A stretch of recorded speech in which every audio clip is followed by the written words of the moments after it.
విజయం అంటే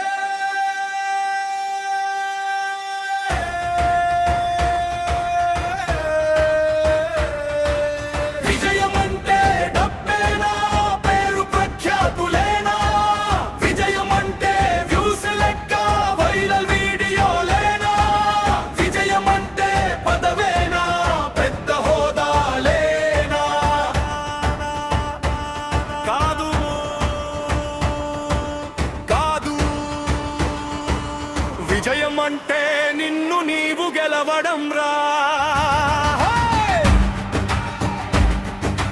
యువత విను యువత,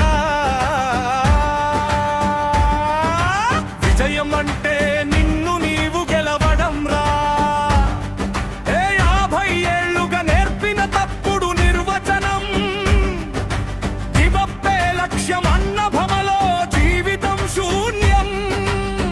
మిలియన్ వ్యూస్ వస్తేనే హీరో అనుకుంటున్నా, లోపల నిశ్శబ్దం లేకుండా ఖాళీగా బ్రతుకుతున్నా.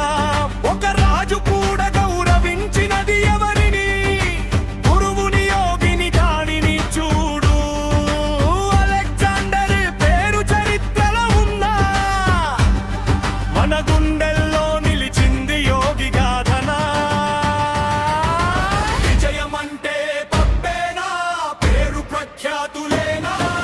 విజయం అంటే పదవేనా? రాజ్యాలేనా? కాదు కాదు, విజయం అంటే మనసు శాంతిగా ఉండడం రా.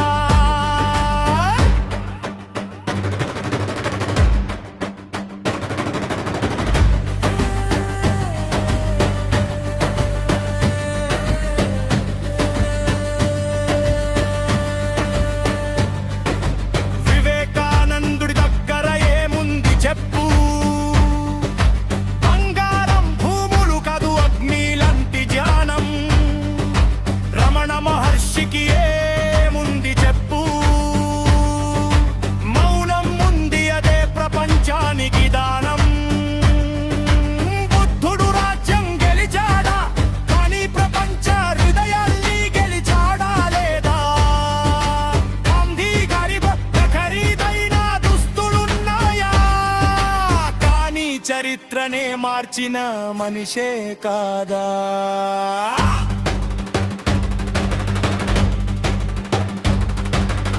డబ్బు లేకపోతే ఫెయిలా, శక్తి ఉంటే అదే రియల్ విజయం. పదవి లేకపోతే ఫెయిలా, ధర్మం ఉంటే అదే రియల్ విజయం. రియల్ విజయం, రియల్ విజయం. పత్రిసారు దగ్గర ఇల్లు లేదు, కారు లేదు, సైకిల్ కూడా లేదు, కానీ కోట్ల మంది హృదయాల్లో ఆయన పేరు చెరిగిపోకుండా ఉంది చూడు. నరేంద్ర మోడీ యోగిలా జీవితం, యోగి ఆదిత్యనాథ్ త్యాగమే సంపద.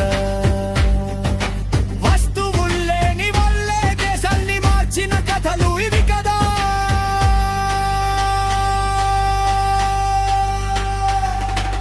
తగిన అవసరాలు కావాలి అవును, కానీ ఆశలు మనల్ని బానిసలుగా చేయకూడదు. రుబ్బ ఉండాలి అవును, కానీ ఆత్మని అమ్ముకోకూడదు. చివరికి నిన్ను నీవు తెలుసుకుంటే అదే బుద్ధత్వం, అదే దైవత్వం. విజయం అంటే దెబ్బ కాదు, విజయం అంటే పారు కాదు, విజయం అంటే లోపల వెలుగు, విజయం అంటే లోపల నిశ్శబ్దం. యోగిగా మారితే విజయం, వివేకానందుడైతే విజయం, బుద్ధుడిగా బ్రతికితే అదే విజయం. యువత